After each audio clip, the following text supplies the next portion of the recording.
लगातार news nation हर update आप तक पहुंचा रहा है। इस वक्त की बड़ी खबर से जुड़ी अखाड़ा परिषद के अध्यक्ष महंत नरेंद्र गिरी की मौत की खबर सामने आई है। प्रयागराज के बागंबरी मठ में संदिग्ध हालत में मौत हुई है नरेंद्र गिरी की। आईजी और डीआईजी मौके पर मौजूद हैं। मठ के लोगों से पूछताछ की जा रही है। फॉरेंसिक टीम भी मठ में पहुंच चुकी है। हर अपडेट लगातार न्यूज नेशन आप तक पहुंचा रहा है। इस वक्त की बड़ी खबर, अखाड़ा परिषद के अध्यक्ष महंत नरेंद्र गिरी की संदिग्ध हालत में मौत। इस वक्त की बड़ी खबर हम आपको बता रहे हैं। तमाम आलाधिकारी मौके पर पहुंच चुके हैं। तमाम संतों से, महंतों से न्यूज नेशन बात कर रहा है। हर कोई यही आशंका जता रहा है कि इसके पीछे कोई ना कोई साजिश है। एक संत, एक इतना बड़ा महंत खुदकुशी नहीं कर सकता। अखाड़ा परिषद के अध्यक्ष हैं महंत नरेंद्र गिरी, जिनकी संदिग्ध हालत में मौत की खबर सामने आई है। तमाम आलाधिकारी मौके पर पहुंच चुके हैं। फॉरेंसिक टीम मौके पर मौजूद है, लेकिन कोई भी इस बात को मानने को तैयार नहीं कि महंत नरेंद्र गिरी ने खुदकुशी की है, आत्महत्या की है। सुसाइड नोट भी मौके से मिला है। महंत नरेंद्र गिरी के कमरे से सुसाइड नोट बरामद हुआ है। इस वक्त की खबर आपको बता दें, इस वक्त की अपडेट सुसाइड नोट से जुड़ी सामने आ रही है। महंत नरेंद्र गिरी का पार्थिव शरीर जिस कमरे से मिला है, जिस कमरे से बरामद हुआ है, उस कमरे में एक सुसाइड नोट भी मिला है। इस सुसाइड नोट का क्या कुछ मतलब तब, जबकि हर कोई इस थ्योरी को खारिज कर रहा है। सीधा रुख करते हैं, हमारे सहयोगी धीरेन्द्र पुंडीर हमारे साथ जुड़ चुके हैं। धीरेन्द्र, एक संत महंत जो लोगों को जिंदगी जीने का तरीका सिखाता है, वो भला खुदकुशी कैसे करेगा? कि अनुराग बहुत ही ताकतवर मानसिक स्थिति वाले संत थे, महंत थे, जिनको आप हर एक इशू पर बोलते हुए और अपनी सीधी अपनी विचारधारा वो लोगों को बताते थे और अपना आइडिया उनका शेयर करने में कभी हिचकते नहीं थे। इसके बाद इस तरह की अचानक ये खबर आना, लगता है कि कहीं ना कहीं तमाम लोगों के जहन में जो सवाल उठा वो पुलिस के पास भी है। और जो लगभग 5 पेज का माना जा रहा है जो सुसाइड नोट मिला है, उसमें ही इसके कई सारी चीजें उनको स्कैन की जा रही है और उनके आधार पर ही आगे की जो दिशा है वो चलेगी इस जांच की। लेकिन तमाम लोगों को ये जरूर लग रहा है कि आखिर किस तरह से एक ऐसा महंत, एक ऐसा संत जो कि इतनी बड़ी पीठ और तमाम अखाड़ा परिषद का अध्यक्ष के तौर पर हैं और तमाम जगह अखाड़ा परिषद के अध्यक्ष हमेशा उपस्थित होते थे और उसके साथ बातचीत, आप देखिए लास्ट तक उनकी अलग अलग जगह पर बातचीत है, हर एक इशू पर उनकी राय है। ऐसे में कहीं से नहीं दिख रहा था कि कोई एक इतना बड़ा कदम उठाएंगे। अब कोरोना से भी उनको एक लंबी लड़ाई से जीत कर वो वापस लौटे थे। बिल्कुल बिल्कुल, लेकिन धीरेन्द्र कोई भी एक इतना बड़ा संत, एक इतना बड़ा महंत क्या वाकई इतने बड़े अवसाद में हो सकता है कि वो खुदकुशी करने से पहले 5 पेज का सुसाइड नोट भी लिखे? क्या वाकई महंत नरेंद्र गिरी जैसे कद के इतने बड़े संत से ऐसी उम्मीद की जा सकती है? मतलब ये सवाल है जिसका जांच, अब जिसका जो जवाब है वो जांच एजेंसी सामने लाएंगे। देखिए, हमको लगता है कि पूरी तरह से ये जो इस तरह का जो इन्होंने बयान, जिस तरह का 5 पेज का ये जो सुसाइड नोट है, इसमें बहुत सारी कहानियां छिपी हुई हैं। क्योंकि लगातार एक विवाद जो उनका लगातार चला था, अभी कुछ दिन पहले उस विवाद को आया था। हालांकि बाद में उनके शिष्य ने जो है माफी मांग भी ली थी, लेकिन वो धीरेन्द्र, इस वक्त की बड़ी खबर एडीजी के हवाले से, इस वक्त की बड़ी खबर, आनंद गिरी को खुदकुशी के लिए जिम्मेदार ठहराया गया है। सुसाइड नोट में आनंद गिरी का नाम है। एडीजी के हवाले से इस वक्त की बड़ी खबर, और महंत नरेंद्र गिरी ने आनंद गिरी को खुदकुशी के लिए जिम्मेदार ठहराया है। वही आनंद गिरी जिनसे झगड़ा हुआ था, जिनसे विवाद हुआ था महंत नरेंद्र गिरी का, वो आनंद गिरी जिन्होंने बाद में माफी मांगी थी और ये संदेश देने की कोशिश की थी कि अब विवाद सुलझ गया है। लेकिन धीरेन्द्र, सुसाइड नोट में आनंद गिरी के नाम का जिक्र होना, मतलब ये कि अब कुछ बचता नहीं है जांच के लिए। देखिए, वही मैं आपको कह रहा था कि ये एक पुराना झगड़ा, अभी एक पुराना झगड़ा है, बहुत पुराना झगड़ा नहीं, और सब लोगों ने देखा था। लिहाजा इसको इतनी आसानी से पुलिस नहीं मानने वाली थी कि ये सुसाइड है। और सुसाइड नोट में जो तमाम चीजें लिखी गई है उनको अच्छे से स्कैन किया जाएगा और उसके आधार पर जांच की दिशा होगी। ये एक काफी, चूंकि तमाम संत समाज के बीच में ही ये झगड़ा नहीं आया था, आम जनता के सामने भी इसको सब लोगों ने देखा था, यहाँ तक कि हम तमाम लोगों ने इसको कवर भी किया था। तो ऐसे में ये जरूर इतनी जो महंत अखाड़ा परिषद के इतने बड़े अध्यक्ष नरेंद्र गिरी का इस तरह अचानक ये खबर आने के बाद तमाम लोगों के जहन में हुआ था कि क्या कोई गेम तो नहीं है, कोई इस तरह का फाउल गेम तो नहीं हुआ। लिहाजा मुझे लगता है कि एडीजी ने उसी तरह से, चूंकि उस सुसाइड नोट को पढ़ा गया है, उसके मीनिंग्स निकाले जा रहे होंगे और तमाम चीजों पर जांच की दिशा आगे जाएगी। लेकिन ये बहुत बड़ा बयान है। आनंद गिरी को अगर वो खुदकुशी का जिम्मेदार ठहरा रहे हैं तो मुझे लगता है कि इसमें काफी चीजें और खुलने वाली बाकी हैं और बहुत जल्द ही पुलिस इसकी इन्वेस्टिगेशंस को उस तरफ ले जाएगी, जिससे ये पता चलेगा कि आखिर इतने किस तरह से। धीरेन्द्र पुंडीर, आप कह रहे हैं कि देखिए जो सुसाइड नोट है, अगर उसमें आनंद गिरी के नाम का जिक्र है तो अब भी ये जांच होनी चाहिए कि क्या ये वास्तव में जो रियल सुसाइड नोट है वही, और इसकी जांच अब फॉरेंसिक टीम करेगी। लेकिन लोगों के जहन में ये सवाल होगा कि दरअसल में आनंद गिरी है कौन। हमारे साथ हमारे वरिष्ठ सहयोगी दीपक चौरसिया जी भी जुड़ चुके हैं, मैं उनका भी रुख करूंगा। लेकिन आनंद गिरी कौन, पहला सवाल लोगों के जहन में ये होगा धीरेन्द्र। देखिए, महंत आनंद गिरी को पूरे देश में किसी को वो परिचय के मोहताज नहीं। अखाड़ा परिषद के वो अध्यक्ष थे, निरंजनी अखाड़ा जो तमाम अखाड़ों में सबसे बड़ा अखाड़ा गिना जाता है, उसके अब शुरुआती उसके अध्यक्ष के तौर पर थे। और अब वो पूरे देश में जितने अखाड़े हैं उन तमाम अखाड़ों की जो परिषद है, जो सर्वोच्च संस्था होती है जो फैसले लेने के लिए तमाम संत समाज के बारे में जो फैसले लेती है, और खासतौर से हिंदू समाज के बारे में भी वो लोग जो धार्मिक विचार है उसको रखते हैं, उसके वो बिल्कुल बिल्कुल। धीरेन्द्र पंडित, माफ कीजिए मैं आपको रोक रहा हूं, मेरे साथ मेरे वरिष्ठ सहयोगी दीपक चौरसिया जुड़ चुके हैं। दीपक सर, आनंद गिरी कौन, जिसका जिक्र सुसाइड नोट में किया महंत नरेंद्र गिरी ने, और क्या कोई इतने बड़े कद का महंत सुसाइड कर सकता है?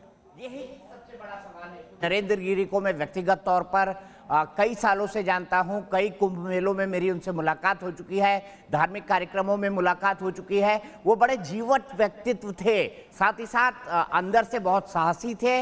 उनके मन का जो आत्मबल जिसे कहा जाता था, खुद एक साधु थे, वो आत्मबल काफी था, वो किसी भी संकट का सामना करने में सक्षम थे। और आनंद गिरी जिनकी बात की जा रही है, जिनके ऊपर आरोप लगाया जा रहा है, दरअसल आनंद गिरी उनके ही शिष्य थे, उनके ही मठ के अंदर काम करते थे। लेकिन हाल ही में आनंद गिरी ने उन पर आरोप लगाया था कि मठ की कई सारी संपत्ति, जिसमें प्रयागराज की भी कुछ संपत्ति शामिल है, उन संपत्तियों को नरेंद्र गिरी ने बेच दिया है और कई सारे पैसों का घोटाला किया है।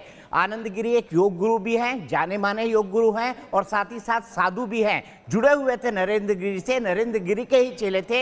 यानी ये गुरु और शिष्य का विवाद था। आनंद गिरी ने जब ये विवाद करा था तब उन्हें मठ से एक्सपेल कर दिया गया था। ये बात ज्यादा पुरानी नहीं है, हाल ही के दिनों की ये बात है। और आनंद गिरी से सार्वजनिक तौर पर उन्होंने कहा था कि आप माफी मांगे। तब कुछ लोगों के थ्रू आनंद गिरी ने महंत नरेंद्र गिरी से माफी भी मांगी थी। और इस मामले में आनंद गिरी ने जो आरोप लगाए थे उसमें देश के तमाम साधु संतों ने एक मत से अखाड़ा परिषद के अध्यक्ष महंत नरेंद्र गिरी का समर्थन किया था। उन्होंने कहा था महंत नरेंद्र गिरी किसी तरह से इस तरह का काम कर ही नहीं सकते, उनके ऊपर भ्रष्टाचार के आरोप लगाना बिल्कुल गलत है। तो ये आनंद गिरी का बैकग्राउंड है। आनंद गिरी अभी कहां है, किस लोकेशन पर है, किस जगह पर है, अभी इसकी भी छानबीन उत्तर प्रदेश की पुलिस कर रही है। लेकिन दीपक जी, तमाम तरीके के सवाल सामने आ रहे हैं। सवाल ये भी कि क्या सीधे तौर पर आनंद गिरी को जिम्मेदार मान लिया जाए क्योंकि सुसाइड नोट में नाम है, या फिर कोई अंतर्राष्ट्रीय साजिश भी हो सकती है, जिसका जिक्र अब से कुछ देर पहले एक महंत ने हमारे साथ कहा कि जिस तरीके से हिंदुत्व को लगातार टारगेट किया जा रहा है, इसमें कोई शक नहीं हो सकता। देखिए, मैं महंत नरेंद्र गिरी के व्यक्तित्व के बारे में बताऊं? ठीक है दीपक सर, माफ कीजिएगा, हमारे साथ महंत आनंद गिरी खुद जुड़ चुके हैं। दीपक जी, आप कोई सवाल जो पूछना चाहें महंत आनंद गिरी से? आनंद गिरी जी, सबसे पहले मुझे ये बताइए कि आपने किन संपत्तियों को बेचने का आरोप महंत नरेंद्र गिरी पर लगाया था, और क्या बाद में आपने उसके लिए माफी भी मांग ली थी? क्योंकि मेरे पास ये जानकारी है आपने महंत नरेंद्र गिरी से माफी मांग ली थी, लेकिन उन्होंने मठ से आपका जो निलंबन था उसको वापस नहीं लिया था। क्या सच्चाई है? देखिए, पिछले 1 साल से चीजें खराब हो रही थी, मठ की संपत्तियों को बेचने की बात चल रही थी। मैंने ये कहा था गुरुजी संपत्ति ना बेची जाए, और अंत में बात ये हुई कि मठ की संपत्ति नहीं बिकेगी। मामला आपस में सोल्व हो गया। जहां उनको लगा कि मैंने कोई अभद्रता की, तो मैंने कहा सारी गलतियों की मैं माफी मांगता हूं। उन्होंने क्षमा भी कर दिया, चीजें ठीक हो गई। लेकिन जो लोग जमीन चाहते थे, जिन लोगों को संपत्ति में लालच था, जिन लोगों को सीधा सीधा लाभ मिला है, उन लोगों ने षड्यंत्र रचा है और एक तीर से 2 निशाने किए ताकि मैं भी खत्म हो जाऊं और वो भी चले जाए। तो आज वो भी चले गए हैं। वो लोग सीधे सीधे उनके कुछ खास लोग हैं जिनके नाम मैं अब जल्दी बताने वाला हूँ। बता सकते हैं आप? अभी बता सकते हैं? सुसाइड नोट में आपका नाम है महंत आनंद गिरी है, आपका नाम सुसाइड नोट पे है, जैसा अनुराग बता रहे हैं। इसमें सीधा सीधा जो सिपाही अजय सिंह है और एक मनीष शुक्ला है, ये लोग एसबी यादव, यूबी यादव साहब हैं, ये तमाम वो लोग हैं जो लोग सीधे सीधे संपत्ति का लाभ ले रहे थे। इनके परिवार के लोग थे जिनको मठ की संपत्ति सीधे तौर पर मिल रही थी, सीधे तौर पर मठ की संपत्ति का लाभ ले रहे थे। मैं उस चीज का अपोज कर रहा था लगातार, और उसी अपोज से गुस्सा होकर के उन्होंने पहले मुझ पर गुस्सा किया, तो मैंने अपने आप को अलग किया उस चीज से। वो चीज राहत नहीं आई, आज ये चीज यहाँ तक पहुंच गई। मुझे अंदेशा था कि ऐसा कुछ घटनाक्रम होगा और आज वो घटनाक्रम हो गया। महंत आनंद गिरी, जिन लोगों का आपने नाम लिया है, क्या वो भी सब महंत हैं, सब साधु संत हैं, परिवार के लोग हैं, क्या उनकी बैकग्राउंड है? सब ग्रस्त हैं, सब गुरु जी के आसपास रहने वाले बैकग्राउंड के लोग हैं और सीधे सीधे मठ की संपत्ति का लाभ लेने वाले लोग हैं। जो सड़क छाप थे आज वो करोड़ोपति बन गए हैं, जिनके बंगले खड़े हो गए हैं, जिनके नाम पर कुछ संपत्तियां खड़ी हो गई है, ये सब वो लोग हैं। आनंद गिरी जी, मुझे ये तो बताइए, आप उनके शिष्य थे, आप उनके साथ सालों काम करते रहे, आपको उनकी ईमानदारी, आपको उनके इंटेंशन पर क्यों डाउट हुआ? क्या कारण आपको लगता है कि आपको एकाएक लगने लगा महंत नरेंद्र गिरी, जो देश के सबसे सम्मानित और जाने माने साधु है, वो भ्रष्टाचार कर लेंगे? देखिए 2012 में पहले मठ की संपत्ति बहुत बुरी तरह से बेच दी गई थी, 7 बीघा के आसपास। तब मैंने कहा था कि गुरुजी ये संपत्ति बिक जाएगी तो मठ कहाँ चलेगा। एक्सक्लूसिव लगाओ। जी जी कहिए बहन जी अपनी बात कहिए।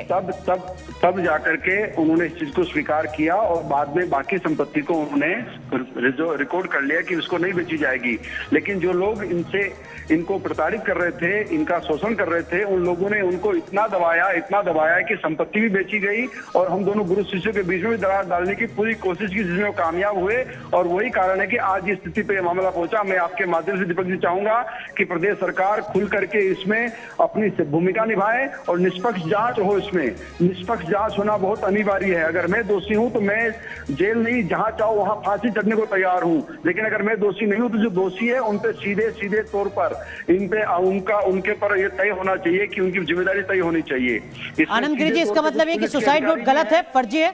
बिल्कुल गलत है। इसमें पुलिस के अधिकारी, एक बड़े अधिकारी, इलाहाबाद के बड़े अधिकारी इसमें इन्वॉल्व हो सकते हैं। इसमें इन्वॉल्व है हमारे पुलिस का एक सिपाही इन्वॉल्व है, इसके अंदर इन्वॉल्व है कुछ लड़के, इसके अंदर इन्वॉल्व है कुछ उनके परिवार के लोग। ये सारे लोगों के खिलाफ सीधे तौर पर ये कानून बनता है। नहीं, आप पुलिस के बड़े अधिकारी का नाम ले सकते हैं आनंद गिरी जी, जब आप इतने खुलकर आरोप लगा रहे हैं और जब आपको मुख्य सुसाइड के लिए उकसाने वाले व्यक्ति के नाम के तौर पर आपका नाम लिया जा रहा है, तो आप खुलकर नाम ले सकते हैं। और दूसरा मुझे बताइए, फिर ये सुसाइड नोट किसने लिखा और किसने महंत जी को टांग कर लटका दिया, ये भी बताइए। आपको क्या लगता है इसके पीछे? क्योंकि ऐसा बताया जा रहा है कमरे के दरवाजे अंदर से बंद मिले। जी हाँ, बिल्कुल। दरवाजा उस कमरे में पीछे से बाथरूम है, बाथरूम का दरवाजा बाहर खुलता है। अब बाहर का दरवाजा बंद करके अंदर का बाथरूम का दरवाजा खुला हो, शायद किसी ने ध्यान न दिया हो, ये भी हो सकता है। क्योंकि नीचे जिस कमरे में वो रहते थे उस कमरे में बाथरूम का दरवाजा सीधा बाहर की ओर खुलता है और मुख्य दरवाजा बंद होता है। तो हो सकता है कि मुख्य दरवाजा बंद करके बाथरूम के दरवाजे से मार करके कोई बाहर निकल गया हो और सुसाइड नोट डाल गया हो। उनकी राइटिंग हम जानते हैं, सब लोग पहचानते हैं, उनके नियम को समझते हैं। वो अपने हाथ से इस चीज कभी लिख नहीं सकते। वो ऐसे आत्महत्या करने वाले व्यक्ति नहीं थे, वो बहुत दिलेर थे, बहुत साहसिक व्यक्ति थे। वो उनको कोई बीमारी नहीं थी, कोई तकलीफ नहीं थी, वो आत्महत्या करने वाले व्यक्ति है ही नहीं। आनंद गिरी कौन है वो पुलिस अफसर? वो सीधे तौर पे प्रयागराज से इन्वॉल्व बड़े अधिकारी हैं, जिनका लगातार मुझे भी उस समय भी तमाम धमकियां मिलती रही है। और मैं अब कुछ नहीं कह सकता हूं क्योंकि मैं अभी खुद बहुत महंत आनंद गिरी, खुलकर नाम बता सकते हैं आप न्यूज नेशन पर? आपके ऊपर हत्या का आरोप है सुसाइड नोट के जरिए। नहीं, हत्या नहीं है। देखिए, ये सुसाइड नोट ही गलत है।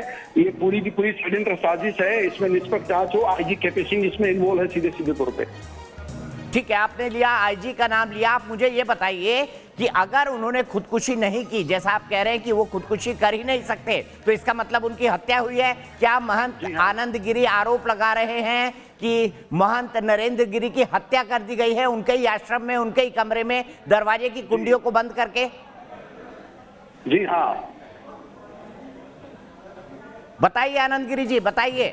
जी हाँ, ये हत्या है, ये बड़ी साजिश है। इसमें अब आगे आनंद गिरी जी आप बोल सकते हैं।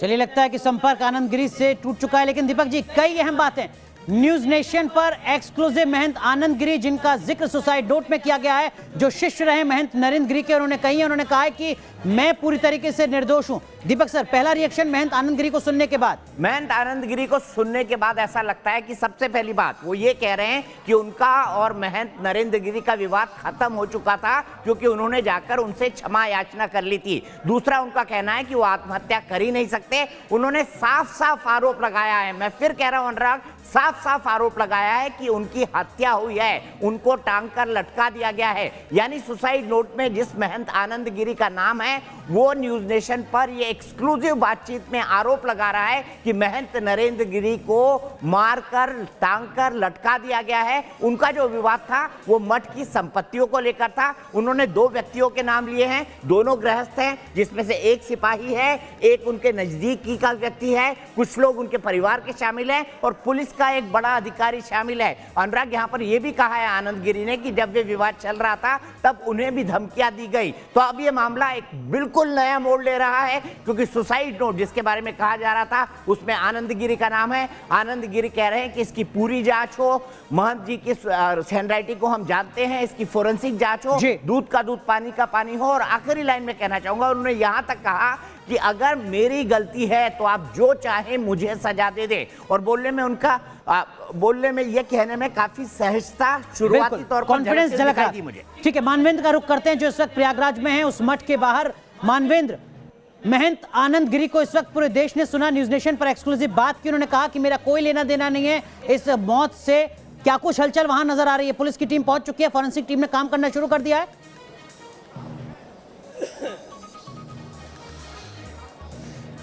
जी बिल्कुल, फोरेंसिक टीम मौजूद है, पुलिस की टीम मौजूद है, तमाम आला अधिकारी मौजूद है और अब हम लोगों को मठ के अंदर प्रवेश मिल गया है। मठ के अंदर मीडिया को आने की इजाज़त दी गई है। आईजी साहब जो यहाँ पर मौजूद हैं, केपी सिंह, उन्होंने मीडिया से बात भी की है, तो काफ़ी देर के बाद मीडिया को इजाज़त मिली है। लेकिन जिस तरह से केपी सिंह बता रहे थे, आईजी साहब बता रहे थे कि 7 पन्ने का सुसाइड नोट है, उसमें उन्होंने अपनी आत्महत्या की वजह अपने शिष्य को जिम्मेदार ठहराया है और साथ में ये भी कहा है कि साथ ही उन्होंने जो उत्तराधिकार है, मठ का उत्तराधिकार है, उसको लेकर के भी संकेत दिया है। तो लगातार जिस तरह की परिस्थितियां यहाँ पर आप देख सकते हैं, तमाम आला अधिकारी यहाँ पर मौजूद हैं, मीडिया को अंदर जाने नहीं दिया जा रहा है, तमाम अधिकारी मौजूद हैं। एसएसपी साहब उनसे बात करने का प्रयास करते हैं। सर, किस तरह की परिस्थितियों में मौत हुई? देखिए, अभी डिटेल आपसे आईजी महोदय ने बात किया है, अभी वहीं है, हमें काम करने का मौका दीजिए, हम आपको सब जानकारी जैसी होगी जांच हम लोग आपको बताते जाएंगे। जी, आत्महत्या कितने बजे सूचना मिली थी पुलिस को कि आत्महत्या? ठीक है मानवेंद्र, माफ कीजिए मैं आपको रोक रहा हूँ। आईजी प्रयागराज क्या कुछ कह रहे हैं, सुनाते हैं जरा। वसीयतनामा लिखा है और ये दुखद है। हम आप सभी से विनम्र अनुरोध करते हैं कि शांति बनाएं। एक जो हमारे प्रयाग की शान थे, पूरे भारत के अखाड़ा परिषद के अध्यक्ष थे, उनकी दुखद मृत्यु हुई है। हमें इन्वेस्टिगेशन हम कर रहे हैं और जो होगा आगे हम विवेचना से जो होगा हम आगे की कार्रवाई करेंगे। और इस संकट की घड़ी में मैं सभी से अनुरोध करता हूं कि आप लोग शांति बनाएं और महाराज का जो हम लोगों को लीगल कार्रवाई उसे करने में सहयोग करें। तो सुसाइड नोट में क्या लिखा था? जिस सुसाइड नोट में उन्होंने पूरा अपना वसीयत की तरह लिखा है कि वो किसको क्या देंगे, कैसे क्या करेंगे, किसका ध्यान रखना, हमारे शिष्यों का ध्यान रखना, ये सारी बातें उन्होंने लिखी है। कोई संदेह जताया है? कोई उन्होंने अभी हम पढ़ रहे हैं, उसको अध्ययन कर रहे हैं। उन्होंने आत्महत्या की, लिखा है कि मैंने आत्महत्या की और वो किसी अपने शिष्य से दुखी थे, जिसके बारे में उन्होंने ऐसा प्रथम दृष्टया लग रहा है। आप लोग की जांच पड़ताल में क्या बात सामने आ रही है? जांच पड़ताल तो अभी इन्वेस्टिगेशन हो रहा है। मैंने आपको बता दिया, प्राइवेट कमरे में मिला था तो नहीं, उनके जो गेस्ट हाउस है जहां वो रात में नीचे दिन में रहते हैं, उस कमरे में फैन से लटका हुआ था। ये लगभग सूचना 5:20-25 पे। आनंद गिरी का नाम जिक्र किया उन्होंने? जी, उन्होंने अपने कुछ लोगों का जिक्र किया है और भी अपने शिष्यों का जो उन्होंने अच्छा किया सबके बारे में। आनंद गिरी का भी नाम है? जी, उसमें भी उनका भी नाम है, लेकिन अभी हम विवेचना कर रहे हैं। उन्होंने लिखा है कि बहुत सारे कारणों से दुखी थे और इसलिए वो आत्महत्या कर रहे हैं। उन्होंने ये लिखा कि मैं सम्मान से जिया और मैं सम्मान के बिना नहीं रह सकता, मैं क्या करूंगा, कैसे रहूंगा, मैं बार बार, लेकिन मैं हिम्मत नहीं कर पा रहा था। तो ये सारी की बातें उन्होंने बहुत ही मार्मिक चीज़ें लिखी हैं। लेकिन इस परेशानी की घड़ी में, दुखद घड़ी में, इतने बड़े संत थे और पूरे प्रयाग की शान थे, वो अखाड़ा परिषद के अध्यक्ष थे, तो इसलिए उनको किसको अपनी गद्दी किसी को सौंपने की बात भी। और अभी लेटर फोरेंसिक जांच के बाद ही हम रिलीज़ करेंगे, क्योंकि किसने लिखा है, क्या लिखा है, अभी हम फोरेंसिक उसकी कर रहे हैं। लेकिन जो लिखा है उसको लोगों ने पहचान रहे हैं कि वो हैंड राइटिंग है। अंदर से बंद था या खोला? जी, बंद था, बंद था, तोड़ा गया कमरे को। जी, सूचना कैसे? तो आप सुन रहे हैं प्रयागराज के आईजी को जो बता रहे हैं कि 7 पन्ने का सुसाइड नोट जिसमें वसीयतनामे का भी जिक्र। हमारे साथ हमारे वरिष्ठ सहयोगी दीपक चौरसिया जुड़े हुए हैं। दीपक जी, हमारे साथ उत्तर प्रदेश के उप मुख्यमंत्री दिनेश शर्मा जी जुड़ चुके हैं। पहला सवाल आपका दिनेश शर्मा जी से। दीपक जी, महंत नरेंद्र गिरी की दुखद निधन पर आप क्या कहेंगे? ये अविश्वसनीय क्षण है और ये एक ऐसा क्षण है जिसमें शब्दों का अभाव है। महाराज जी को मैं अपने अभिभावक तुल्य एक गुरु स्वभाव में मैं देखता था और जब भी मैं किसी वेदना में, कष्ट में होता था तो मेरा फोन पहले मिलता था तो महाराज जी को, महंत जी को मिलता था, और महंत जी का जो विनोदी स्वभाव था, वो जो बोल देते थे, मैं समझता था कि ईश्वरीय वाक्य मेरे लिए आ गया है और मैं संतुष्ट होकर बिल्कुल आह्लादित हो जाता था। कुछ दिनों पहले उनका मेरे पास में फोन आया था और उन्होंने मुझे कहा कि नेतागिरी तो चलती रहेगी, तुम तत्काल आओ मेरे पास में, प्रयागराज दर्शन करके जाओ। बहुत दिन हो गया, कोरोना में मैं भर्ती था अस्पताल में और उस समय महाराज जी भी भर्ती थे, महाराज जी भी कोरोना से संक्रमित थे, लेकिन वो मेरा हालचाल लेते थे और फोन करके मेरे स्वास्थ्य लाभ की कामना वो करा करते थे। बोलते थे कि आज भी मैंने आपके लिए भगवान से प्रार्थना करी है। तो लगता था कि कोई घर का जो अभिभावक है वो मेरी चिंता कर रहा है। और उन्होंने कहा था कि स्वास्थ्य लाभ करने के बाद आप यहाँ पर आओ, और मुझे आज भी दुख हो रहा कि मैं समय रहते वहां पर नहीं पहुंचा। आज की अविश्वसनीय खबर मेरे लिए व्यक्तिगत क्षति से कम नहीं है। दिनेश शर्मा जी, महंत आनंद गिरी जिन पर आरोप लगा है, पुलिस ने कहा है कि सुसाइड नोट में महंत आनंद गिरी का नाम है। न्यूज नेशन से महंत आनंद गिरी ने अभी बातचीत की, उन्होंने कहा कि दरअसल में एक साजिश के तहत उन्हें फंसाया गया है, उनका कोई लेना देना नहीं है महंत नरेंद्र गिरी की इस मौत से। देखिए, अभी तथ्यों की जानकारी आने दीजिए, वरिष्ठ अधिकारी वहां पर हैं और वरिष्ठ अधिकारी जब विस्तृत जांच करेंगे तो तथ्य सामने आएंगे और तथ्य सामने आने के बाद ही इस बारे में कुछ कहना उचित होगा। क्या ये मठ का अंदरूनी विवाद नजर आता है या कोई अंतर्राष्ट्रीय साजिश जिसका जिक्र कुछ महंतों ने किया न्यूज नेशन से हिंदुत्व के खिलाफ? नहीं, मैं इस बारे में इतना ही कहूंगा कि ये क्षण दुखद क्षण है और जब तक किसी प्रकार की कोई जांच ना आ सके तब तक कुछ कहना इसमें उचित नहीं होगा। लेकिन महंत जी विनोदी स्वभाव के और एक जीवंत भाव के संत रहे हैं और उनकी जो सक्रियता थी वो आज भी अविस्मरणीय है। चलिए, बहुत बहुत शुक्रिया दिनेश शर्मा जी न्यूज नेशन के साथ जुड़ने के लिए। उत्तर प्रदेश के उप मुख्यमंत्री दिनेश शर्मा जिनको आपने सुना, लेकिन आरोप लगा महंत आनंद गिरी पर। आनंद गिरी ने न्यूज नेशन के साथ एक्सक्लूसिव बातचीत की है, तमाम सवालों के जवाब दिए। क्या कुछ कहना है महंत आनंद गिरी का, सुनिए जरा एक बार फिर।